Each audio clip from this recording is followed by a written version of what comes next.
భగవాన్ పడి అల్లప్పన్. పరమాచార్య స్వామివారు చెన్నై బెంగళూరు జాతీయ రహదారి మధ్యలో ఉన్న కావేరిపాక్కం అనే చిన్న ఊరిలో మకాం చేస్తున్నారు. దాదాపు 40 నుండి 50 సంవత్సరాల క్రితం జరిగిన సంఘటన ఇది. అప్పట్లో ఉన్న ఆనవాయితీ ప్రకారం గురు దక్షిణగా వచ్చే నాణ్యాలను లెక్కపెట్టి కంచి మఠానికి పంపేవాళ్ళము. పీఠము, పీఠ పరివారము అవసరాల ఖర్చుల కోసం మఠం నుండే డబ్బులు వచ్చేవి. చాలా అరుదుగా అవసరాల కోసం మహాస్వామి వారి అనుమతితో గురుదక్షిణ నుండి తీసుకునేవారం. రోజు రోజుకు భక్తుల సందర్శన తగ్గిపోవడంతో మొదలయ్యాయి మా కష్టాలు.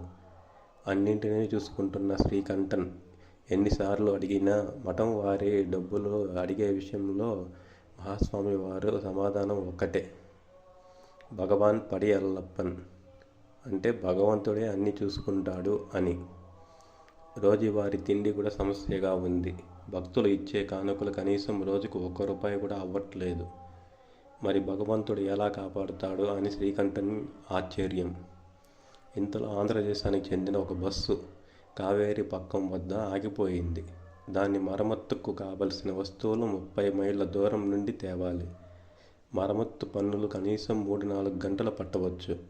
ఏమీ తోచక యాత్రికులు అందరూ కిందకు దిగి అక్కడా ఇక్కడా ఉంటున్నారు. గొర్రెలు కాచే పిల్లవాడు ఒకడు వారిని చూసి స్వామివారిని చూడ్డానికి వెళ్తున్నారా అని అడిగాడు. వెంటనే వారు ఆనందంతో పరమాచార్య స్వామివారు ఉన్న ప్రదేశానికి వచ్చారు. భక్తులందరూ పావు అనా అర్ధానా కానుక సమర్పించుకున్నారు. బస్సు దగ్గరకు వెళ్ళగానే మరొక బస్సు కూడా అక్కడ ఆగి ఉండడం గమనించారు. ఏదైనా సహాయం కావాలో ఏమో అని ఆ బస్సు వారు ఆపి అడుగుతున్నారు. మహాస్వామి వారి గురించి తెలియగానే వారు కూడా దర్శనానికి వచ్చారు.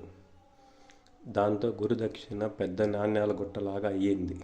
మరుసటి రోజు సేవకులు లెక్క పెట్టడానికి కూర్చోగానే వీటిని ఒక సంచిలో వేసి మఠానికి పంపుదాం, వారే లెక్క పెట్టుకొని జమ చేసుకుంటారు అని శ్రీకంఠన్ చెప్పాడు. ఒక సంచి తెచ్చి నాణ్యాలను అందులో వేయడానికి పడి అంటే ఒక కొలత పరికరం తీసుకుని వచ్చారు. వెనక నుండి పరమాచార్య స్వామివారు వచ్చి, శ్రీకంఠన్, నీకు నేను చెప్పాను కదా, భగవాన్ పడి అల్లప్పన్ అన్నీ చూసుకుంటాడు అని. చూడు, ఇప్పుడు చూసుకున్నాడు కదా అని శ్రీకంఠన్ చేతిలో ఉన్న పడిని చూపించారు. పడి అను పదానికి అర్థం అనుగ్రహం మరియు కొలత పాత్ర కూడా.